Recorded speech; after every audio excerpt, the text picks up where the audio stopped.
ఓం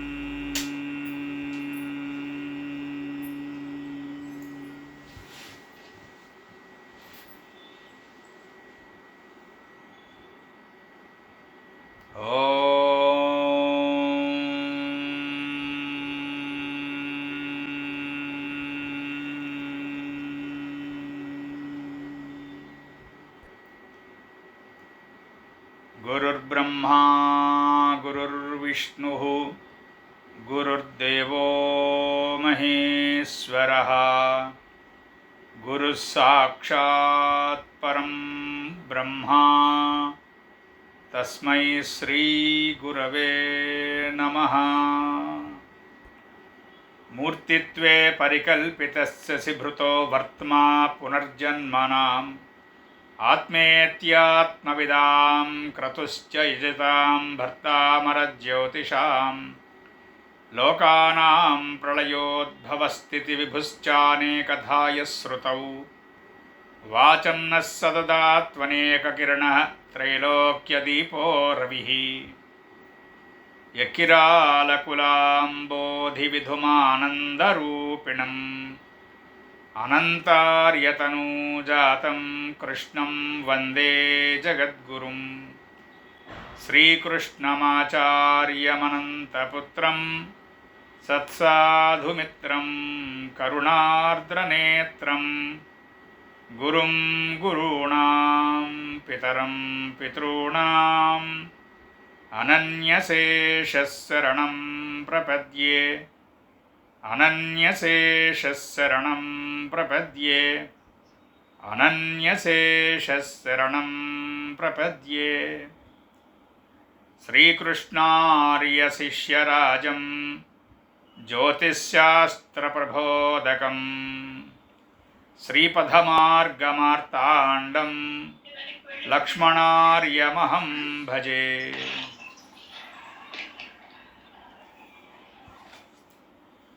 జ్యోతిర్వేదనది యందు అందరికీ నమస్కరించి, మన తరగతుల్లో అధ్యయనం చేస్తున్నటువంటి క్రమంలో భాగంగా చంద్రుడు 5వ ఇంటి నుంచి ఉన్నటువంటి ఇళ్లల్లో పంచమ భావం నుంచి చంద్రుడు ఇచ్చేటువంటి లక్షణాలని అధ్యయనం చేస్తున్నాం. గతంలో మనం చెప్పుకున్న ప్రకారం ఈ భావఫలాధ్యాయంలో చంద్రుడికి సంబంధించినటువంటిది చెప్పుకుంటున్నాం కనుక చంద్రయోగాలకు సంబంధించినటువంటి విశేషాలని ఇక్కడే మనం కొంత చెప్పుకోవాల్సి ఉంటుంది. అలా చెప్పుకుంటేనే మనకి అధ్యయనానికి వీలుగా ఉంటుంది అనే ఉద్దేశంతో కొంచెం భావఫలాధ్యాయంతో పాటు చంద్రయోగాధ్యాయాన్ని కూడా కొంత మనం అధ్యయనం చేస్తాం. చంద్రునికి ద్వితీయంలోనూ చంద్రునికి ద్వాదశంలోనూ గ్రహాలు ఉండటము అనేటువంటిది 2 విధాలైనటువంటి యోగాలుగా, ద్వితీయంలో చంద్రుడికి గ్రహాలు ఉండడాన్ని సునఫాయోగమని, ద్వాదశంలో ఉండడాన్ని అనఫాయోగమని, రెండింట్లోనూ అంటే చంద్రునికి ద్విద్వాదశములందు గ్రహములు ఉండుట అనేటువంటి యోగాన్ని దుర్ధరాయోగము లేక దురుధురాయోగము రెండు రకాలైనటువంటి పలుకుబడులు ఉన్నాయి. దుర్ధురాయోగము అనేటువంటి యోగాన్ని మనకి సునఫా అనఫాలతో పాటు చెప్తారు. అయితే ఈ సునఫా యోగానికి, అనఫా యోగానికి, దుర్ధురా యోగానికి ఒక ప్రత్యేకమైనటువంటి క్లాజ్ ఏమిటంటే రవి మినహా. అంటే చంద్రుడికి 12వ ఇంట, 2వ ఇంట లేదా రెండిళ్లల్లోనూ గ్రహాలు ఉన్నప్పుడు సూచించబడుతున్నటువంటి సునఫాయోగంలోనూ అనఫాయోగంలోనూ రవితో లెక్క రాదు, రవి ఉండకూడదు. రవి మినహా మిగతా గ్రహములకు మాత్రమే వర్తించును. ఆ అది చాలా మెయిన్ క్లాస్, అది గుర్తుపెట్టుకోవాలి. చంద్రుడికి ద్వితీయంలో గ్రహం ఉందా అంటే ఉందండి అని చెప్పి ఏమిటిందంటే రవి అన్నారు. అప్పుడు అది సునఫాయోగం అవ్వదు. చంద్రుడికి ద్వాదశంలో రవి ఉన్నాడు, అది అనఫాయోగం అవ్వదు. ఇంకేదైనా ఉండాలి, రవి మినహా కుజాది పంచగ్రహముల యందు మిగతా గ్రహాలు ఉండాలి. అది బాగా గుర్తుపెట్టుకోవాలి. ఈ సునఫా అనఫా దుర్ధర అనేటువంటి యోగాలు మూడు కూడా జాతకుని యొక్క ఉన్నతిని అభివృద్ధిని చక్కనైనటువంటి స్థితిగతుల్ని తెలియజేస్తాయి. చెప్పండి పద్మగారు. కుజాది పంచగ్రహాలు అన్నారు అంటే మరి మిగిలినవి ఏవి? ఈ కొత్త గ్రహాలు కానీ రాహుకేతువులు కానీ కూడా పనికొస్తాయా రావండి? రాహుకేతువులైతే ఈ సునఫా అనఫాల్లోకి రావు అని చెప్పారు. మాస్టర్ని అడిగాం అప్పట్లో. దీని మీద కూడా కొంత డిఫరెంట్ ఆర్గ్యుమెంట్స్ అయితే ఉన్నాయి. రాహుకేతువులు కూడా సునఫా అనఫాల్లోకి భాగం తీసుకుంటాయి అని కొంతమంది చెప్తున్నారు. కానీ మాస్టర్ చెప్పింది రాహుకేతువుల్ని లెక్క పెట్టద్దు, 2nd house or 12th house of moon అవి లెక్క పెట్టద్దు అన్నారు. దాని తర్వాత యురేనస్ నెప్ట్యూన్ ప్లూటోల్ని లెక్క పెట్టుకోమన్నారు. ఎప్పుడు 1950 తర్వాత పుట్టినటువంటి వాళ్ళకి సునఫాయోగము అనఫాయోగము అనేటువంటివి మనం లెక్క పెట్టినప్పుడు రవి ఒక్కటి తప్ప కుజాది పంచగ్రహాలు కుజ బుధ గురు శుక్ర శనులు, యురేనస్ నెప్ట్యూన్ ప్లూటోలు, ఈ 8 గ్రహాలు కూడా లెక్కకు వస్తాయి అన్నారు. రాహుకేతువుల్ని సునఫా అనఫా దుర్ధర యోగాల్లో లెక్క పెట్టద్దు అని చెప్పారు. అక్కడికి అది క్లారిఫికేషను తీస్తే ఇంకొక, ఇప్పుడు ఎలాగో ఈ సందేహం అడిగారు కాబట్టి దీనికి కనెక్టెడ్గానే ఆన్సరు. కుజాది పంచగ్రహములు సునఫాయోగంలో కానీ అనఫాయోగంలో కానీ దుర్ధరాయోగంలో కానీ కనిపించడాన్ని వికల్ప విభాగము అని ఒక విభాగం ఉంటుంది. అంటే ఏకవికల్పము, ద్వివికల్పము, త్రివికల్పము, చతుర్కల్పము, పంచకల్పము అని ఈ 5 కల్పాల్లో, అంటే పేర్లు అలా ఉంటాయి, కంగారు పడిపోకర్లా. వాళ్ళు చెప్పదలుచుకుంది ఏంటంటే శాస్త్రకారులు 2వ ఇంట్లో కానీ 12వ ఇంట్లో కానీ చంద్రుడికి కుజుడు ఒక్కడో ఉన్నాడు అనుకోండి, అది ఏకకల్పము. 2 గ్రహాలు ఉన్నాయనుకోండి ద్వికల్పము, 3 గ్రహాలు ఉంటే త్రికల్పము, 4 ఉంటే చతుర్కల్పము, 5 ఉంటే పంచకల్పము. అక్కడ 2వ ఇంట్లో కానీ 12వ ఇంట్లో కానీ. అందుకని ఈ పెర్ముటేషన్ అండ్ కాంబినేషన్స్ సునఫాయోగము అనఫాయోగము చెరో 30 వేసి కాంబినేషన్స్గా విడిపోతుంది.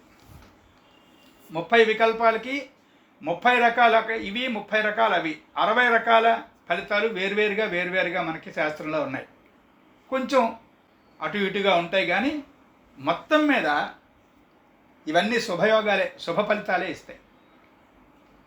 ఆ శుభ ఫలితాలు ఎలా ఇస్తాయి అనేటువంటి వివరం మనం కొంచెం, అది ఎలాబరేటెడ్ టాపిక్ కనుక మనం శాస్త్రంలో జాగ్రత్తగా చదివేసుకుంటే సరిపోతుంది. అంటే డీటెయిల్ ఇచ్చాను కాబట్టి అది చదువుకోగలరు. వికల్ప విభాగానికి సునఫా అనఫా 30 యోగాలు అయితే దుర్ధురా యోగం అనేటువంటిది 180 రకాలు ఉంటుంది. అంటే చంద్రయోగాల్లో నాభస యోగములు అని ఉంటాయి. ఆ నాభస యోగాలు కూడా 108 నాభస యోగాలు ఉంటాయి. చాలా వ్యాస్ట్ సబ్జెక్టు. కాకపోతే మాస్టర్ ఏమన్నారంటే నాభస యోగాల్ని ఈ యుగానికి సంబంధించి అన్నీ తీసుకోక్కర్లేదు, కంగారు పడద్దు అన్నారు. అంటే ఇక్కడ ఈ పాయింట్లో ఒకటి చెప్తా. ఏ శాస్త్రమైనా కూడా దేశము, మానము, కాలము, దేశమాన కాలములు అన్నారు చూసారా, వాటికి అనుగుణంగానే అప్డేషన్ అనేటువంటిది ముఖ్యం. అక్కడ సబ్జెక్టు అది అప్డేట్ చేసుకుంటూ ఉండాలి మనం. ఇప్పుడు ఉదాహరణకి రాబోయేటువంటి మన వాళ్ళు భారతీయులు అంత చక్కని పెద్దలు ఇంకా ఉన్నారు, ఇంకా అంత చక్కని విషయాలు రాస్తారు అంటే నాకు ఆశ్చర్యమే. రాస్తే ఖచ్చితంగా వారికి బద్ధోయమంజలి. ఎవరైనా వెస్టర్నర్స్ మనకి ఇలాంటి very rare and most valuable topics రాయగలిగితే గొప్ప. అంటే ఇప్పుడు మీరు అడిగినట్టు యురేనస్ నెప్ట్యూన్ ప్లూటోలు వాటి యొక్క ఫలితాలు, ఈ ఈ కల్పాల్లో అక్కడ పంచవికల్పం తర్వాత షడ్వికల్పము, సప్తవికల్పము, అష్టవికల్పము అనేటువంటివి కూడా ఎప్పటికైనా ఈ భాగంలో చేరుగాక మనం సంకల్పిద్దాం. అలాగా ఇక్కడ నాభస యోగాల దగ్గరికి వచ్చేటప్పటికి అలాగే కొన్ని రకాలైనటువంటి, గతంలో మీకు వజ్రయోగం అని ఒక యోగాన్ని చెప్పాను. అంటే అక్కడ రవి నుంచి 4th హౌస్లో మెర్క్యూరీ అండ్ వీనస్ కనిపిస్తారు అని. అది ఎలా పాసిబుల్ అనుకుంటాం మనం. మనకు ఉన్నటువంటి చాలా సున్నితమైనటువంటి, చాలా లిమిటెడ్ మేధో సంపత్తి ఇప్పుడు ఉన్నటువంటి మానవుడికి చాలా లిమిటెడ్. అక్కడికి అదే విపరీతం 5th జనరేషను 8th జనరేషను అని చెప్పేసుకుంటున్నాడు. మనకి ఎంతవరకు తెలుసు ఎస్ట్రానమీ కానీ ఎస్ట్రాలజీ కానీ, సూర్యుడు, భూమి, సూర్యుడికి భూమికి మధ్యలో 2 గ్రహాలు, సూర్యుడి నుంచి భూమి కక్ష తర్వాత ఉన్నటువంటివి మిగతా గ్రహాలు. ఈ భూమ్యేతర గ్రహములు, భూమ్యాంతర గ్రహములు అని విడగొట్టుకున్నాడు. యురేనస్, నెప్ట్యూన్, ప్లూటోలు మన పాలపంతవి కావు, వేరే పాలపంతవి అని చెప్పుకున్నాడు. ఇంతవరకు చెప్పుకొని ఇక్కడికి శాస్త్రం అయిపోయింది అనుకుంటున్నాడు ఎస్ట్రానమీ. ఒకవేళ మిగతా కొండొకచో ఏదైనా చూసినా, కంటికి కనిపించినా, లెక్కకి అందినా చాలా మటుకు పాపం ఎటో సముద్రంలో పడుతున్నాయి వెళ్ళి. ఫలానా ప్రదేశం కాలిపోతుంది, ఫలానా ప్రదేశం విరిగిపోతుంది అంటాడు, అది ఎక్కడికో వెళుతుంది. అది ఎంచేత కేవలం ఎస్ట్రానమీ అనేటువంటిది అస్థిపంజరాన్ని పట్టుకుని లెక్కలు పెట్టుకుంటున్నాడు మానవుడు. ప్రాణము ఉన్నటువంటి వైటల్ విభాగాలు ఏమున్నాయో దాని వైపుకి రావట్లేదు. సాధన అనేటువంటిది, అధ్యయనము అనేటువంటిది వస్తుంది కొన్నాళ్ళకి. అందుకని ఇప్పుడు మనం చెప్పుకున్నటువంటి ఈ అధ్యయనం అంతా కూడా ప్రధానంగా ఒక విషయాన్ని గమనించాలి. అప్పుడు ఎప్పుడో రాజోద్యోగం అనేటువంటిది 38 సంవత్సరాలకి రాజుగారు పిలిపించారు. మహాప్రజ్ఞావంతుడిట నువ్వు, గణితంలో నువ్వు వచ్చి నా కొలువులో జాయిన్ అవ్వు అన్నాడు. ఉద్యోగం వచ్చింది. ఇప్పుడు 38 ఏళ్ళకి గవర్నమెంట్ ఉద్యోగం, రాజోద్యోగం ఎలా వస్తుంది? 38కి 39కి రాజోద్యోగం రావాలంటే ఎక్స్ట్రా డిపార్ట్మెంటల్గా ముందు పనిచేసి ఉండాలి. అంటే ఏదో సబ్ కండిషన్ మీద ఇప్పుడు ఇది అక్కరైంది తప్ప సడన్గా ఆ వయసులో రాదు. అలాగే బిఏలో 13 పేపర్లు ఒకేసారి రాస్తాను యూనివర్సిటీలో అనేటువంటివి కూడా కొన్ని యూనివర్సిటీసే అంగీకరిస్తున్నాయి. డేట్ ఆఫ్ బర్త్ నాకు లేదు సర్టిఫికెట్ అంటే పాస్పోర్ట్ ఇవ్వట్లేదు. 10th క్లాస్ మీద ఉన్నటువంటి date of birth certificate valid కాదంటున్నారు. మున్సిపల్ కార్పొరేషన్లో ఇవ్వాలంటే హాస్పిటల్లో పుట్టాలంటున్నారు. అలాంటప్పుడు నేను ఎందుకు ఈ మన కరెంట్ సిచ్యువేషన్స్ ఎస్ట్రాలజీ క్లాస్లో ఎందుకు చెప్పాల్సి వస్తుందంటే అప్డేషన్ లేదు. అప్డేషన్ కనుక ఉంటే మనకి ఇప్పుడు సూతికా గృహమున కల దీపముల సంఖ్య అంటాడు, దానికి 2 శ్లోకాలు ఉంటాయి. అది ఇప్పుడు ప్రత్యేకం ప్రయోజనం లేదు. అలాంటిదే ఈ నాభస యోగాలు మొదలైనటువంటి యోగా సంపుటిలో అది ఆ సముదాయంలో రాహుకేతువుల ప్రసక్తి అనేటువంటిది, ఈ రాహుకేతువుల యొక్క ప్రసక్తి అనేటువంటిది నాభస యోగములు మరియు ఈ సునఫ, అనఫ, దుర్ధర అనేటువంటి యోగాలకు సంబంధించినటువంటి వరకు అక్కర్లేదు అని మనకి మాస్టర్ చెప్పారు. కనుక మనం అలాగే అధ్యయనం చేసుకుందాం. ఇక ఈ 3 యోగాలు మనకి శుభాన్నే సూచిస్తున్నాయి కనుక భయం లేదు. ఈ 30 యోగాలు సునఫ, 30 యోగాలు అనఫాలో, 180 యోగాలు దుర్ధురాలో నెమ్మదిగా చదువుకుంటాం. బృహజ్జాతకంలో చాలా క్లియర్గా ఉంటాయి ఇవి. వాటి యొక్క ఫలితాలు కూడా క్లియర్గా ఇస్తాడు. ఈ కాంబినేషన్స్, పెర్మిటేషన్స్ అండ్ కాంబినేషన్స్, వాటి యొక్క ఫలితాలు కూడా అందులో ఉంటాయి కనుక నెమ్మదిగా చదివేసుకోవచ్చు. ఇది కాకుండా ఇవి ఏమీ లేకపోతే ద్వితీయంలోనూ ద్వాదశంలోనూ ఏ గ్రహాలు లేకుండా ఉన్నాయనుకోండి, అప్పుడు దాన్ని కేమద్రుమ యోగము అంటారు. ఈ కేమద్రుమ యోగం అనేటువంటిది మహాచక్రవర్తి పిల్లలైనా కూడా కేమద్రుమ యోగంలో పుడితే, అంటే చంద్రుడికి ద్విద్వాదశాల్లో ఏమీ లేకపోతే చాలా మలినమైనటువంటి వస్త్రాలతోనూ ఆ ఆహార్యం కూడా మలినంగా ఉంటుంది, మట్టి కొట్టుకుపోయి ఉంటారు అంటాడు శాస్త్రంలో. ఏమాత్రము నీట్నెస్ కూడా ఉండకపోవచ్చు, ధనము ధాన్యము అనేటువంటివి లేవు సరి కదా, శుచి శుభ్రత అనేటువంటివి కూడా పడిపోతాయి పూర్తిగాను అని చెప్తాడు. చాలా అది దారుణమైనటువంటి వర్ణన అయితే ఉంటుంది. కానీ ఇదే మొన్న చెప్పుకున్నాం, యోగము అనేటువంటిది అది సుయోగమా అవయోగమా అనేటువంటిది, రాజయోగమా అనేటువంటిది మాత్రమే చదువుకోకూడదు, దాన్ని భంగం చదువుకోగలగాలి పూర్తిగా. అలా ఇక్కడ కేమద్రుమకి భంగమే ఎక్కువ ఇచ్చాడు. అంటే చాలా జాతకాలు కేమద్రుమ యోగం ఉండదు, అది ఇక్కడ చెప్పొచ్చేది. అది జాగ్రత్తగా కనిపెట్టుకోవాలి మనం. ఇక్కడ ఉదాహరణకి ఈ కుజాది పంచగ్రహాలు ఏవైనా చంద్రుడితో కలిసి ఉన్నాయనుకోండి, అప్పుడు ఇంకా కేమద్రుమ యోగం లేదు. అలాగే జాతకంలో లగ్న చతుర్థ సప్తమ దశమాల్లో కుజాది పంచగ్రహాల్లో ఏదో ఒక గ్రహం ఉందనుకోండి, అప్పుడు కేమద్రుమ యోగం భంగమైపోతుంది. అలాగే మనకి శృతకీర్తి జీవశర్మ అనేటువంటి వాళ్ళు చెప్పిన దాని ప్రకారం అయితే చంద్రుడు ఒకటి అనుకుంటాం, చంద్రలగ్నం, అక్కడి నుంచి చతుర్థ సప్తమ దశమాల్లో కుజబుధ గురు శుక్ర శనులలో ఏదైతే ఒకటి ఉన్నట్లయితే అప్పుడు కూడా కేమద్రుమ యోగం భంగమైపోతుంది. ఇలా ఒక 5-6 రకాలైనటువంటి కేమద్రుమ యోగ భంగాలు ఉన్నాయి కనుక 100కి 95 జాతకాల్లో 98 జాతకాల్లో కేమద్రుమ యోగం కనపడదు. అంటే సరిగ్గా చూసిన వాళ్ళకి. సాధారణంగా మనం మొదట్లో ఒక 7-8 ఏళ్ళు 10 ఏళ్ళ వరకు ఎస్ట్రాలజీ ప్రాక్టీస్ చేస్తున్నప్పుడు ఇలాంటి పొరపాట్లే అవుతాయి మనకి. చంద్రుడికి ద్విద్వాదశాల్లో ఏమీ లేవు కాబట్టి వీళ్ళు కేమద్రుమ యోగం వాళ్ళు, వీళ్ళు పాపం దురదృష్టవంతులు అని విశ్లేషణ మొదలెట్టేస్తాం. వాళ్ళు అత్యద్భుతమైనటువంటి విద్య, అత్యద్భుతమైనటువంటి కీర్తి, ధన సంపత్తి రకరకాలుగా ఉంటుంది. అందుకని ఈ 3 యోగాలు చాలా జాగ్రత్తగా మనం, ఈ 4 యోగాలు సునఫ అనఫ దుర్ధర కేమద్రుమ అనేటువంటివి చంద్రయోగాల్లో ఎప్పటికప్పుడే మనం చెక్ చేసి క్రాస్ చేసుకుంటూ వెళుతూ, దాంతోపాటు కంపారిటివ్ స్టడీ లాగా ఈ భావశీలాధ్యాయాన్ని జాగ్రత్తగా చూసుకోవాలి. ఇప్పుడు మనం ఉన్నటువంటి క్రమంలో చంద్రుడు 5వ ఇంట్లో ఉంటే ఫలితం ఏమిటి, అక్కడికి వచ్చాం మనం. 5వ ఇల్లు అనేటువంటిది ముందు పుత్రులు, అలాగే క్రియేటివిటీ అంటే ప్రతిభ వ్యుత్పత్తి అంటారు.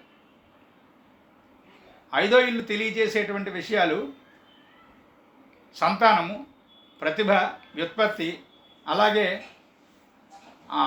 మంత్ర సాధన. 5వ ఇంటిని ఆధారం చేసుకొని ఇష్టదేవత వర్ణన, ఇష్టదేవత జపతపాదులు ఇవన్నీ కూడా 5వ ఇంటికి సంబంధించి ఉంటాయి. విద్య ముఖ్యంగా ఇవి ఉంటాయి కాబట్టి విద్య ఇక్కడ మనం గుర్తుపెట్టుకోవాల్సింది అది. ఇవన్నిటికీ స్థానంగా కారకత్వ భావంగా ఇచ్చారు కాబట్టి విద్యని సూచించబడుతోంది 5వ ఇంటి నుంచి. నిజానికి ఇక్కడ కూడా ఒక జాగ్రత్త చెప్పుకోవాలి. 5వ ఇంటి నుంచి చెప్పుకోవాల్సింది విద్య కాదు, చదువు. 4వ ఇంటి నుంచి 5వ ఇంటి నుంచి కూడా చదువునే చెప్పుకోగలగాలి. 9వ ఇల్లు విద్య. ఇక్కడ క్లారిఫికేషన్ ఇస్తాను. మా శ్రీకే గారు ఇచ్చినటువంటి క్లారిఫికేషనే ఇక్కడ అవసరం. ఎందుకంటే ఇంకెవరూ ఆ క్లారిఫికేషన్ ఇచ్చినట్టు నాకు తెలియదు. లిటరసీ అంటే చదువు అండి, ఎడ్యుకేషన్ అంటే విద్య అండి. 2 పదాలు ఇంగ్లీష్లోవేనండి. నాకన్నా మీ అందరికీ ఎక్కువ ఇంగ్లీష్ వచ్చు కాబట్టి మీకే బోధపడుతుంది. లిటరసీ అంటే చదువు, ఎడ్యుకేషన్ అంటే విద్య. ఈ ఎడ్యుకేషన్ అనేటువంటిది 9th హౌస్లో సూచించబడితే 4th and 5th హౌసెస్ నుంచి లిటరసీని మనం ఎక్స్పెక్ట్ చేయొచ్చు. లిటరేట్ అవుతాడా, ఇల్లిటరేట్గా మిగిలిపోతాడా జాతకుడు అనేటువంటిది. దాంతో మిగతా హౌసెస్ చూడాలి. ముఖ్యంగా గురు బుద్ధులు ఇద్దరిని గ్రహకారకత్వాల్లో విద్యాకారకత్వాన్ని వహించేటువంటి గ్రహాలైన గురుడు బుధుడు కూడా చూడాలి. చెప్పాను మీ అందరికీ కూడా, కారకత్వములు అనేటువంటివి ఫలిత భాగం అంటే ప్రెడిక్టివ్ ఎస్ట్రాలజీలో గుండెకాయ లాంటివి. అవి ఆ కారకత్వ భావాలు కూడా అదే కారకత్వాలు కూడా భావకారకత్వము, రాశికారకత్వము, గ్రహకారకత్వం అని 3 రకాలుగా ఉంటాయి. అందుకని మనం ఏ విషయం అయితే చూస్తున్నామో ఆ విషయానికి సంబంధించినటువంటి రాశి, ఆ విషయానికి సంబంధించినటువంటి గ్రహము, ఆ విషయానికి సంబంధించినటువంటి భావము, ఈ మూడింటిని కూడా స్థితి, యుతి, వీక్షణము అనేటువంటి మార్గంలో చూడాలి. చూస్తూ యోగంలోకి వచ్చేటప్పటికి గ్రహము రాశి కలిగి యోగము, గ్రహము భావము కలిపితే వేరే యోగము, గ్రహజం భావజం రాశిజం, ఆ తర్వాత అప్పుడు యోగజం. ఇవి 3 కలిపి చెప్పబడినటువంటిది యోగము. అంటే రవి ఆధారంగా చేసి చెప్పేటువంటివి కరణములైతే చంద్రుడు ఆధారంగా చేసి చెప్పేటువంటివి యోగాలు. తిథి, వారము, నక్షత్రము, యోగము, కరణము, ఇవి కదా పంచాంగం. ఇవి 5 ఎలా ఎలా ఏర్పడుతున్నాయి అని తెలుసుకోవడాన్నే జ్యోతిష్ శాస్త్ర సాధనము అంటాం. ముఖ్యంగా చంద్రుడికి సంబంధించి ఇప్పుడు మనం చెప్పుకున్నది అంతా చూస్తూనే ఉండాలి. లగ్నం నుంచి ఏవైతే లెక్క పెడతామో అవన్నీ చంద్రుడి నుంచి లెక్క పెట్టాలి. చంద్రుడు పంచమంలో ఉన్నటువంటి వారికి శ్రీ విద్య, అమ్మవారి మంత్రాలు ఇవన్నీ కూడా బాగా నచ్చుతాయి వాళ్ళకి. వాళ్ళ ప్రధానమైనటువంటి దేవతా మందిరం చూస్తే అమ్మవారికి సంబంధించినటువంటి పటములు కానీ విగ్రహములు కానీ మనకి ఎక్కువగా కనిపిస్తాయి. పంచమ చంద్రుడు ఉన్నటువంటి మగజాతకాలు, మగవాళ్ళు అదృష్టవంతులు. ఎందుకంటే భార్య గుణవతి, శీలవతి, సౌందర్యవతి అయి ఉంటారు పంచమంలో చంద్రుడు ఉన్నవాళ్ళు. అలాగే ఈ చంద్రుడికి సంతానం అంటే పంచమంలో సంతానం అనేటువంటి తెలుస్తుంది కనుక చంద్రుడు కనుక పంచమంలో ఉంటే మాస్టారు క్లాసులు చెప్తూ ఒక జోక్ కూడా వేశారు. ముఖ్యంగా స్త్రీలకి పంచమంలో చంద్రుడు కనుక ఉన్నట్టయితే వివాహం చేస్తూనే వారి భర్తకి జాగ్రత్తగా ఒకరో ఇద్దరో సంతానం వచ్చిన వెంటనే ఆపరేషన్కి పంపించడం మంచిది అన్నారు మాస్టర్. అందరూ నవ్వాం. చంద్రుడు పంచమంలో ఉంటే సంతానం బహుసంతానం. శాస్త్రంలో ఇచ్చిందైతే చేతివేళ్ళు 5, సంతానం కూడా 5 మినిమం అన్నాడు. అది కూడా పంచమం కనుక జలరాశి అయితే కర్కాటక, వృశ్చిక, మీనాలు పంచమం అయితే కరెక్ట్గా ఆ డిగ్రీ దగ్గర కస్ప్ దగ్గర 5th కస్ప్ దగ్గరే చంద్రుడు కనుక ఉన్నట్లయితే జాగ్రత్త పడకపోతే 20 మంది పిల్లల దాకా కలుగుతారు వాళ్ళకి. జాగ్రత్త పడాలి. ఇక ద్విస్వభావ రాశుల్లో మిథునం పంచమం అయి గనక చంద్రుడు ఉంటే 95 పాళ్ళు కలవ పిల్లలు పుట్టేటువంటి అవకాశం, ట్విన్స్ పుట్టేటువంటి అవకాశం ఉంటుంది. ఇది పంచమానికి సంబంధించినటువంటి కొంత చరిత్ర. ఇక పంచమంలో చంద్రుడు ఉన్నప్పుడు నెగిటివ్గా ఉండేటువంటి చార్ట్లు కూడా మనం కొంత 1, 2, 3 చెప్పుకోవాలి కనుక చెప్పమ్మా శృతి. ఎవరు?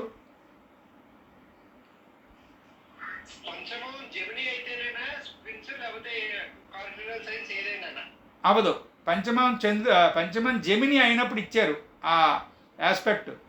కానీ పంచమం జెమినీతో పాటు వర్గో అయినప్పుడు కూడా అవకాశం ఉంది.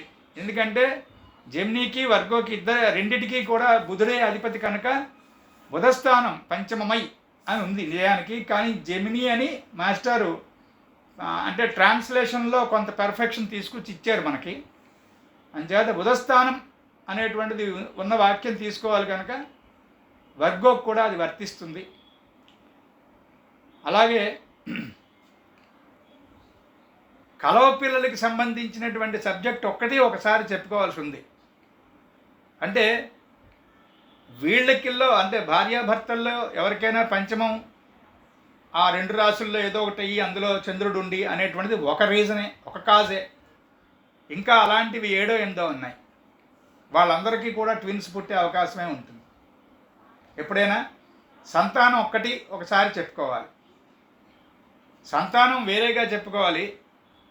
ఇప్పుడు మనం విద్య అని అనుకున్నామే, చదువు వస్తుందా రాదా అదొక్కటి ఒకసారి చెప్పుకోవాలి. ప్రొఫెషన్ ఒక్కటి ఒక్కసారి చెప్పుకోవాలి. ఎందుకంటే ఈ 3 విషయాలు గబగబా చెప్తే తీరిపోయేవి కావు. ఆరోగ్యం కొట్టొచ్చినట్టు కనిపిస్తుంది. ఆరోగ్యము అనారోగ్యము అనేటువంటిది ఏమాత్రం రాశుల మీద పట్టున్నా, భావాల మీద పట్టున్నా చాలు. రాశులు భావాలు గట్టిగా పట్టుకుంటే రాశుల్లో 6వ ఇల్లు వర్గో, భావాల్లో 6వ ఇల్లు ఎక్కడైనా అవి చూస్తే చాలు. ఈ కుజుడు రవి ఆ 2 చూసుకున్నట్లయితే ఆరోగ్యం గురించి గబగబా మాట్లాడగలం. ఈ మిగతా విషయాలు మాత్రం ఇప్పుడు నేను చెప్పిన విషయాలు అవి నెమ్మదిగా చెప్పుకోవాలి. ముఖ్యంగా సంతానం. ఇప్పుడు రోజుల్లో సంతానానికి సంబంధించి చాలా కష్టాలు చూస్తున్నాం. జన్మించి పిల్లలు పుట్టేసినటువంటి వాళ్ళకి ఆ కష్టాలు తెలియకపోవచ్చు, కానీ ఇవాళ సంతానోత్పత్తి అనేటువంటిది, రిప్రొడక్షన్ అనేటువంటిది ఎంత కష్టంగా ఉంది, ఎందుకు కష్టంగా ఉంది, అవన్నీ ఒకసారి చెప్పుకుందాం. ఇక పాపగ్రహ సంబంధం ఏదైనా ఉంటే ఈ పంచమంలో చంద్రుడుండి ముఖ్యంగా యురేనస్తో కనుక స్క్వేర్ ఆర్ శాటర్న్తో స్క్వేర్, శాటర్న్ కన్నా కూడా యురేనస్తోనే చూసాం మేము. నోడు యాంటీనోడు శాటర్న్, నోడు యాంటీనోడు యురేనస్, ఆ మూడిట్లో దేంతోనైనా కనుక ఈ పంచమ చంద్రుడికి కేంద్ర వేధ లేక దానికన్నా ప్రమాదమైనటువంటి సమసప్తక దృష్టి అంటే అపోజిషన్ 180 డిగ్రీలు అది ఉన్నప్పుడు డెఫినెట్గా పుట్టుకతోనే బ్రెయిన్ ఎదగకపోవడం అనేటువంటిది, తద్వారా ఆటిజం లాంటి కండిషన్స్ ఇలాంటివి ఏర్పడే అవకాశం విపరీతంగా ఉంటుంది. పంచమ చంద్రుడిని అది చూసుకోవాలి. అలాగే పంచమ చంద్రుడు కుజుడితో పాడైపోయాడు అనుకోండి, హిస్టీరియా లేకపోతే పూనకాలు, అలా పూనకాలు లాంటి కొన్ని నమ్మకాలు, పాపం అదొక రకం జాతకాలు. పూనకం శాస్త్రీయమా కాదా అనేటువంటి సమాధానానికి, ప్రశ్నకి సమాధానంగా మాస్టర్ ఈకే గారు ఏం చెప్పారంటే పూనకం శాస్త్రీయం కాదు, క్లియర్గా చెప్పారు. అది మనస్తత్వ శాస్త్రానికి సంబంధించిన విషయము అని క్లియర్గా అది డౌట్ లేకుండా చెప్పి వదిలేరు. మన సర్కిల్కి బాగా అవసరమని నేను అది ఉటంకిస్తున్నాను. తర్వాత ముఖ్యంగా స్త్రీలకి పంచమంలో చెప్పాను కదా, చంద్రుడు కనుక ఉండి శుభగ్రహ దృష్టి, ముఖ్యంగా గురుడితో కనుక శుభగ్రహ దృష్టి ఏదైనా ఉంటే చాలా విపరీతమైనటువంటి సంతానం కలుగుతారు వీళ్ళకి. చెప్పండి దత్తు గారు. ఇది ఇప్పుడు యాక్చువల్గా ఈ ఐవీఎఫ్ కేసులు, లేటెస్ట్ కేసుల్లో మ్యాక్సిమం ట్విన్స్ కానీ ట్రిప్లెట్స్ కానీ కొడుతున్నారు కదా, వీటికి ఆ పంచమ చంద్రుడికి మీరు ఇలా చెప్పిన దానికి ఏమైనా లింక్ ఉందా? ఖచ్చితంగా ఉంటుంది. ఇప్పుడు నాకు తెలుసున్నటువంటి, నిజానికి నాకు చదువు తక్కువ వల్ల సైన్స్ నాలెడ్జి డీటెయిల్ వేరు, ఆ డీటెయిల్తో పాటు నాలెడ్జ్ ఉండటం వేరు కనుక కొంతవరకే నాకు పరిమితమైనటువంటి అనుభవం కనుక దాన్ని ఉటంకించి మీకు సమాధానం చెబుతాను. ఈ ఐవీఎఫ్, ఐయుఎఫ్ ఇవన్నీ, ఈ ఎఫ్లన్నీ కూడా 2-3 వెరైటీస్లో ఈ కృత్రిమ సంతానోత్పత్తి వివరాలు, వీటిల్లో ఈ విభాగాల్లో ట్యూబల్ ప్రెగ్నెన్సీ అనేటువంటి దాన్ని బయటే ఏర్పాటు చేస్తున్నాం, చేసి దాన్ని తల్లి గర్భంలోకి ప్రవేశపెడుతున్నాం నాకు తెలిసినంత మటుకు.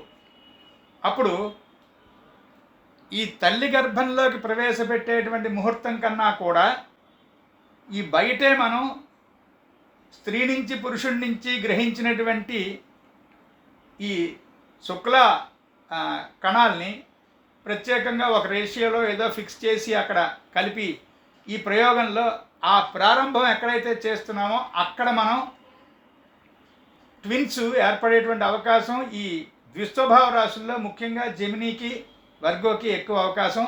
అందులో లగ్నం పడింది అనుకోండి, జెమినీ లగ్నం కానీ వర్గో లగ్నం కానీ పడితే చాలా వరకు ఈ ట్విన్స్ కలిగేటువంటి అవకాశం ఉంటుంది. అందులో జెమినీలో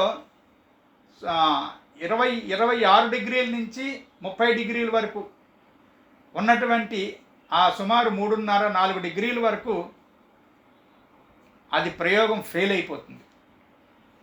ఎందుకంటే మీకు ఆధాన భాగంలో గర్భం ఆధానం చేయడం అనేటువంటి భాగం, నిషేకం అనేటువంటి భాగం కలిపి ఉంటాయి. మనకి నిషేక భాగములు అని ఉంటాయి. ఆ విభాగంలో ఈ వివరం అంతా ఉంటుంది. అంటే ఏ ఏ కండిషన్స్లో ఆధానం జరిగితే గర్భ విచ్ఛిత్తి, గర్భస్రావము, ఇంకొకటి ఉంది. అంటే ఇవి 3 రకాలుగా ఉంటాయి గర్భం పోవడం అనేటువంటివి. అక్కడ ఉన్నటువంటి కండిషన్స్ యాజ్ ఇట్ ఈజ్గా ఇక్కడ కనుక మనకి ఐవీఎఫ్ ఈ సెంటర్స్లో, అంటే ఫెర్టిలిటీ సెంటర్స్లో మరి ఆ నమ్మకం చాలామందికి ఉండదు కనుక అది ఖచ్చితంగా ఆ టైంలో కనుక ఫలదీకరణము చెందినటువంటి కణాలని మనం తల్లి గర్భంలో ప్రవేశపెట్టడం అనేటువంటి దానికన్నా ముందు ఫలదీకరణం చెందించటంలో ఆ ప్రయోగం ప్రారంభంలో కనుక ఈ లగ్నాలు పడితే ఒక విధంగా జాగ్రత్త వహించాలి. అయితే కలవపిల్లలు లేదా ఫెయిల్యూర్. అందుకే ఇక్కడ విశాఖపట్నంలో 2 ఫెర్టిలిటీ సెంటర్స్ వారు మమ్మల్ని సంప్రదిస్తే మేము ఒకసారి 1 సంవత్సరానికి సరిపడా ఒక 50 ముహూర్తాలు ఇచ్చాం ఏడాది మొత్తం మీద. ఈ టైంలో ఫలదీకరణాలు చేసుకోండి అని. తర్వాత అడగడం మానేశారు, మేము ఇవ్వడం మానేశాం. అంచేత మీరు అడిగినటువంటి ప్రశ్నకి ఇది పూర్తి వివరం అని అనుకుంటున్నాను నేను.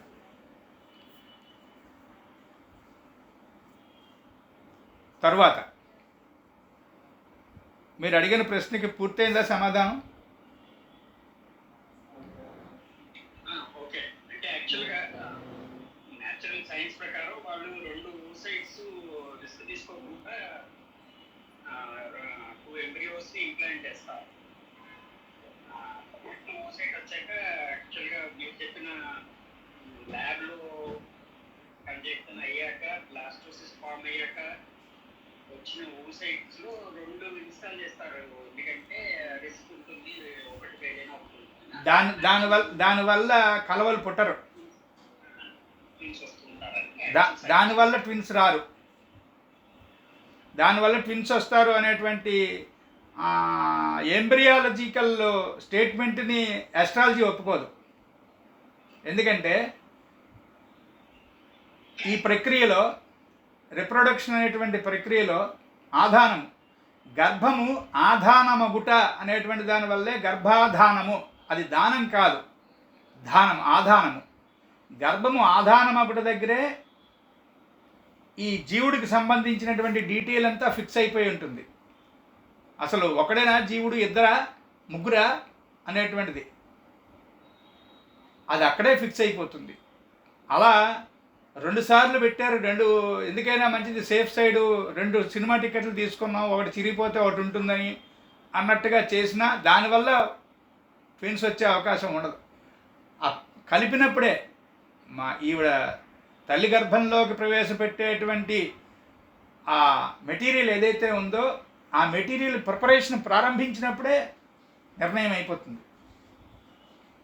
అందుకే మనకి twins in single placenta, twins in separate placentas అనేటువంటిది ఎంబ్రియాలజీలో అందరికీ తెలుసు కదా. అందుకని అక్కడ మీరన్నట్టు ఒకవేళ అయితే సెపరేట్ ప్లెజెంటాస్లోనే రావాలి ఆ ట్విన్స్. ఒక ప్లెజెంటాలో వచ్చేటువంటి ట్విన్స్ వేరు, వాళ్ళ కథ వేరు. సెపరేట్ ప్లెజెంటాస్లో 2 ట్విన్స్ ఉండడం అనేటువంటి కథ వేరు. 2 జాతకాలు వేరువేరుగా ఉంటాయి. ఇంకా నేను ఎప్పుడైనా సంతానం గురించి చెప్తానన్నానే, అందులో ఈ వివరాలు చెప్పుకుందాం. ఇక్కడికి ఇది మెల్లిగా మనం షష్టమ చంద్రుడు, 6వ ఇంట్లో చంద్రుడి దగ్గరికి వెళ్ళిపోదాం. ఈ 6వ ఇంట్లో మనకి ఏం చెప్పారు? 6వ ఇల్లు అంటే రుణము, రోగము, శత్రువులు, మన కింద పనిచేయువారు, ఇవన్నీ కూడా 6వ ఇంటికి సంబంధించి చెప్పారు. శరీర భాగానికి సంబంధించి పొత్తికడుపు అన్నారు 6వ ఇల్లు.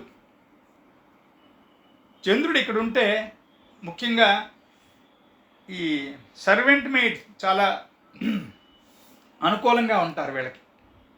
వీళ్ళు ఎంత విసుక్కున్నా, ఎంత తక్కువ జీతం ఇచ్చినా, ఎంత విపరీతమైన పని చేయించుకున్నా కూడా వాళ్ళు పెద్దగా అడ్డు చెప్పరు. 6th మూన్ అంచేది ఈసారి పిల్లలకి సంబంధాలు చూసేటప్పుడు అమ్మాయికి 6th మూన్ ఉన్నాడా లేదా చూసి ఏర్పాటు చేసుకుంటే బాగుంటుంది. అలాగే ఇక్కడ 6th మూన్కి ఇంకొక క్వాలిటీ ఏమి ఇచ్చారంటే మాస్టారు, యజమానిగా కన్నా కూడా సేవకుడుగా విపరీతంగా రాణిస్తారు అన్నారండి.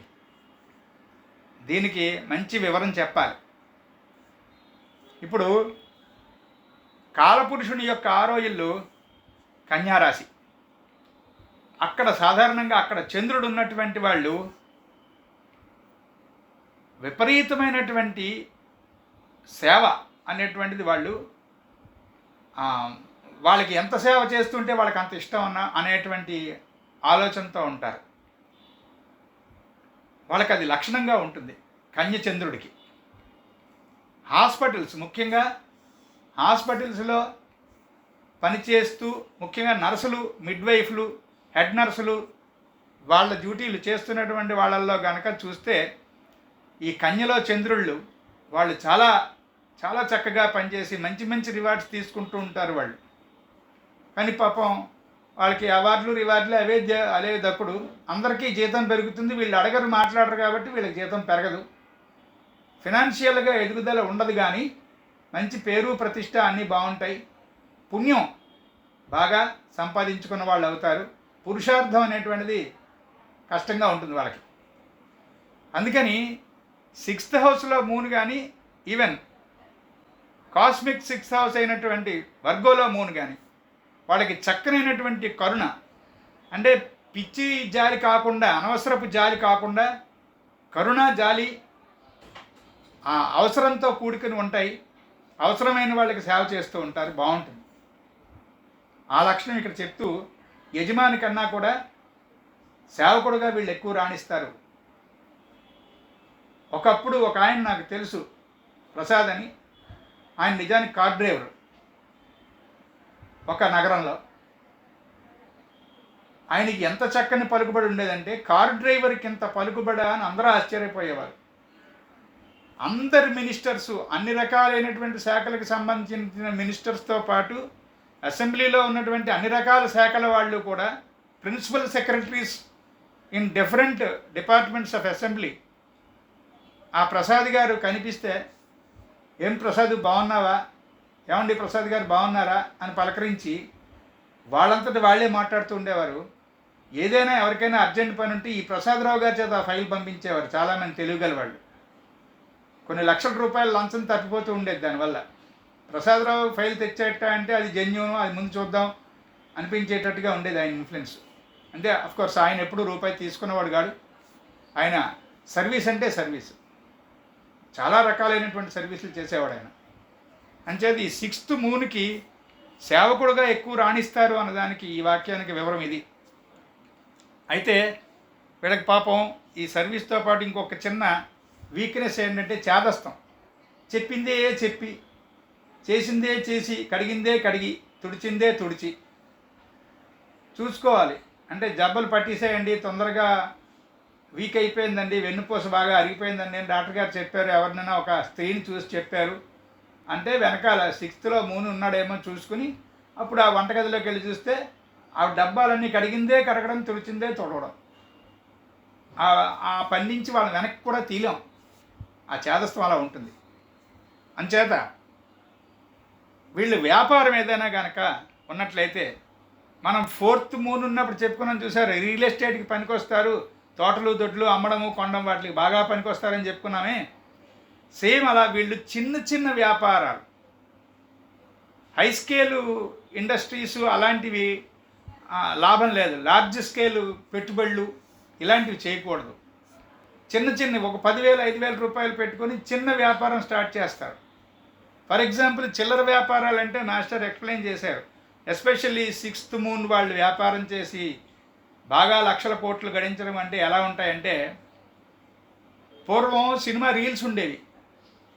ఆ సినిమా రీలు పుచ్చుకుని అద్దెకి తీసుకుని చిన్న చిన్న పల్లెటూళ్ళల్లో వారం రోజులు 10 రోజులు సినిమా ఆడిస్తూ ఉండేవారు ఆ సినిమా హాల్స్లో. ఫర్ ఎగ్జాంపుల్ 6th కనుక వీనస్ ప్లేస్ అయ్యి, టారస్సో లేకపోతే లిబ్రావో అయ్యి అక్కడ మూన్ ఉన్నాడు అనుకోండి, వాళ్ళకి అది చెప్పేవారు కూడా. ఈ వారం రోజులు 10 రోజులు ఏదో 5,000 10,000కి ఆ సినిమా అద్దెకి తీసుకోవడం ఇక్కడ ఆడిస్తే 50,000 వచ్చింది. 10,000 ఖర్చు 50,000 రాబడి అంటే 40,000 మిగులు. అలా చిన్న చిన్నవి. లేకపోతే ఏదైనా ఎగ్జిబిషన్ అవుతోంది, ఆ ఎగ్జిబిషన్లో చిన్న చిన్న స్టాల్స్ పెట్టుకుంటారు కొంతమంది బాగా రిక్వెస్ట్ చేసి, ఆ చిన్న స్టాల్స్లోనే బాగా గడిస్తారు వాళ్ళు. 6th మూన్ వాళ్ళకి చాలా బాగుంటుంది అక్కడ. ఈ ఎక్కువ కష్టం అంటే తక్కువ పెట్టుబడి, ఎక్కువ కష్టం, ఎక్కువ రాబడి, ఇలాంటివన్నీ చేసేటువంటి వాళ్ళకి చిన్న ఇబ్బంది కూడా ఏమిటంటే, యూజువల్గా 6th మూన్ ఉన్నప్పుడు డయాబెటీస్కి విపరీతమైనటువంటి అవకాశం. Especially 6th moon in Jupiter houses. అంటే పీసెస్ కానీ శాజిటేరియస్ కానీ 6th హౌస్ అయ్యి అందులో మూన్ కనుక ఉన్నట్లయితే డయాబెటీస్ వచ్చేటువంటి అవకాశాలు ఎక్కువగానే ఉంటాయి, చూసుకోవాలి. తర్వాత మూన్ అంటేనే మనకి సంఖ్య, ఎక్కువ సంఖ్య అనేటువంటిది చంద్రుడికి లక్షణం కదా. మరి పంచమంలో ఎలాగైతే బోల్డ్ మంది పిల్లలు పుట్టేస్తారని చెప్తామో, అలాగే శత్రుస్థానమైనటువంటి 6th హౌస్లో ఉంటే శత్రువులు కూడా ఎక్కువే. కారణాలు ముందు మనం చెప్పుకున్న లక్షణాల వల్లే కారణాలు. విపరీతమైనటువంటి సర్వీసు, ఏది ఆశించరు, చాలా పర్ఫెక్ట్గా హోల్ హార్టెడ్గా పనిచేస్తారు.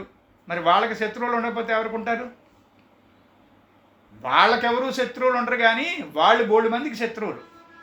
అది ఇక్కడ మనం గుర్తుపెట్టుకోవాల్సింది. ధర్మరాజులాగా అజాత శత్రువు అనేటువంటి బిరుదు ధర్మరాజు నుంచి కాదు, బయట వాళ్ళ నుంచి ధర్మరాజుకి, బయట వాళ్ళకి ధర్మరాజు అంటే శత్రుత్వం. సేమ్ ఇలాగా 6th మూన్కి అది లక్షణం. బహుశా ధర్మరాజు గారికి 6th మూన్ ఏమో చూడాలి. తర్వాత కొంచెం పోస్ట్పోన్మెంట్ అనేటువంటిది వీళ్ళకి లక్షణంగా ఉంటుంది. కానీ పోస్ట్పోన్ చేసిన సేవ మిస్ అవ్వరు. సర్వీస్ వీళ్ళకి ఒక సర్వీస్ ఓరియంటెడ్ జాబు. సాయంత్రం 5 గంటలకి హాస్పిటల్కి వెళ్ళి హాస్పిటల్లో ఉన్న పేషెంట్కి హెల్ప్ చేసి రాత్రంతా అక్కడ ఉండి పొద్దున్న డ్యూటీకి వెళ్ళాలి అని చెప్పామనుకోండి, ఒక పావు గంట అరగంట అటు ఇటులో వెళ్ళిపోతారు పాపం అక్కడికి. అలా కొంచెం లేట్ పని, అంతేగాని ఖచ్చితంగా అది అటెండ్ అవుతారు, పని పూర్తి చేస్తారు, బాగుంటుంది. తర్వాత ఈ చంద్రుడు గనక 6th హౌస్లో ఉన్నటువంటి చంద్రుడు గనక దోషభూయిష్టమైనటువంటి గ్రహాలతో గనక వ్యాధ పొంది ఉన్నట్లయితే డెఫినెట్గా ఆయుష్ చాలా తక్కువగా ఉంటుంది అంటారు. అల్పాయుష్కులు అని అంటే పూర్ణాయుష్కులు, మధ్యాయుష్కులు, అల్పాయుష్కులు అనేటువంటి 3 కేటగిరీస్ చెప్తారు ఆయుర్దాయ విభాగానికి సంబంధించి. ఇక్కడ చంద్రుడికి 6వ ఇంట్లో చంద్రుడికి ఆ లక్షణం. అంటే అది కూడా ఎలాగా, పాపగ్రహాలతో వ్యాధ పొంది ఉండడం అనేటువంటిది. ఇక్కడ ఇంకొక చిన్న విభాగం కూడా చెప్పి వాళ్ళ తరగతి పూర్తి చేస్తాను. ఇక్కడ పాపగ్రహము, శుభగ్రహము అనేటువంటిది మనం ఎలా తీసుకోవాలంటే, ఈ షడ్వర్గులు కట్టాం, బాగానే ఉంది, 6 వర్గ చక్రాలు వేసుకున్నాం, అవి ప్రధానం, అవి లేకుండా అసలు ఎస్ట్రాలజీ అనేటువంటిది లేనే లేదు అని చెప్పుకున్నాం. కానీ ఇవన్నిటితో పాటు నైసర్గికమైనటువంటి పాపము, నైసర్గికమైనటువంటి శుభత్వము అనేటువంటివి గ్రహాలకి వచ్చాయి కదా. నైసర్గిక పాపి, నైసర్గిక శుభుడు అని అంటే అర్థం ఏమిటి? న్యాచురల్గా ఆ గ్రహానికి ఉన్నటువంటి లక్షణాలను బట్టి శుభ లక్షణములు, అశుభ లక్షణములు, వాటిని బట్టి విడదీసినటువంటి విభజన నైసర్గికము అని వ్యవహరించబడింది. అంతవరకు అర్థమైంది మనకి. ఈ నైసర్గిక శుభత్వము, పాపత్వము అనేటువంటివి ఆధిపత్యము అని ఇంకొక విభాగం ఉంది. అంటే ఏ భావానికి అధిపతి అయి ఉన్నాడు ఈ గ్రహం. ఉదాహరణకి మీనం లగ్నం అయితే కుజుడికి 2వ ఇల్లు, 9వ ఇల్లు ఆధిపత్యం వచ్చింది. అంటే ద్వితీయ నవమాధిపత్యాలు 2 ఆధిపత్యాలు. అంటే కుజాది పంచగ్రహాలకి 2 ఆధిపత్యాలు వస్తాయి. సూర్యచంద్రులకి ఒక్కొక్కటే ఆధిపత్యం వస్తుంది. రాహుగ్రహాలకి ఆధిపత్య గ్రహాలు నిర్ణయించబడలేదు, సూచించబడ్డాయి తప్ప. ఇది ఆధిపత్య విభాగానికి మనకి డేటా. ఇందులో ఏ విభాగానికి అంటే ఏ భావానికి ఆధిపత్యం వహించిందో అనేటువంటి దానివల్ల కూడా గ్రహానికి పాపత్వము, శుభత్వము అనేటువంటిది ఆపాదించబడుతుంది. చాలా జాగ్రత్తగా అండర్లైన్ చేసుకోవాలి. గురుడైనా సరే కేంద్రాలు అంటే 1, 4, 7, 10 అనేటువంటి కేంద్ర 4 ఇళ్ళు భావాలు లగ్న చతుర్థ సప్తమ దశమాలైనటువంటి వాటికి కనుక గురునికి ఆధిపత్యం వచ్చింది అనుకోండి, పూర్తిగా శుభుడు కాడు, అవడు, పాపే అవుతాడు. రూల్ ఏంటి ఇక్కడ? సూత్రం ఏమిటి? నైసర్గిక శుభులకు కేంద్రాధిపత్యము వలన పాపగ్రహ లక్షణము వాటిల్లుతుంది. దానికి రివర్స్లో కేంద్రాధిపత్యము పాపగ్రహములకు వచ్చినచో అది శుభము. ఈ రూల్స్ అన్నీ మనం అంటే ఈ క్లాషెస్ అన్నీ మర్చిపోకూడదు. ఇవన్నీ వినియోగించుకుని నైసర్గికత్వము, ఆధిపత్యము, ఆ తర్వాత అప్పుడు ఈ షష్టక వర్గు, వీటితో పాటు స్థితి, యుతి, వీక్షణము. దీనివల్ల మనం చూసుకోవాలి. చంద్రుడికి ఆ పాపగ్రహంతో, షష్టమ చంద్రుడికి పాపగ్రహంతో కనుక స్థితో, యుతో, వీక్షణమో ఇంకోటో ఏర్పడినప్పుడు ఖచ్చితంగా ఆయుష్ తగ్గుతుంది. అది ఆయుష్ తగ్గకుండా ఉండాలంటే దాని క్వాలిటీ, దానికి సూత్రం ఏమిట్రా అబ్బాయి? ఏ భావం అయితే 6వ ఇల్లై చంద్రుడు ఉన్నాడో ఆ భావాధిపతి చేత చూడబడుతూ ఉండాలి పూర్ణంగా. ఇది ఎప్పుడైనా సరే మనకి శుభమే. ఏ భావాధిపతికైనా కూడా ఏ భావంలో ఉన్న గ్రహానికైనా కూడా ఆ భావాధిపతిచే వీక్షణం పొందితే ఆ భావము గట్టిపడిపోతుంది, ఆ భావంలో ఉన్న గ్రహం కూడా బలాన్ని పొందుతుంది. ఇలాంటివి చాలా సూత్రాలు ఉంటాయి. మనం భావఫలాధ్యాయం చెప్పుకుంటూ సైమిల్టేనియస్గా ఇవి కూడా కంపారిటివ్ స్టడీ, ఆ విషయాలు కూడా చెప్పుకున్నాం అనుకోండి, విశ్లేషణలు చాలా చక్కగా ఇస్తారు మీరందరూ. ఇంకా బలంగా ఉంటుంది అధ్యయనం. స్వస్తి ప్రజాభ్య పరిపాలయంతాం న్యాయేన మార్గేణ మహిం మహీషాః. గోబ్రాహ్మణేభ్యः శుభమస్తు నిత్యం. లోకాः సమస్తాः సుఖినో భవంతు. ఓం శాంతి శాంతి శాంతి.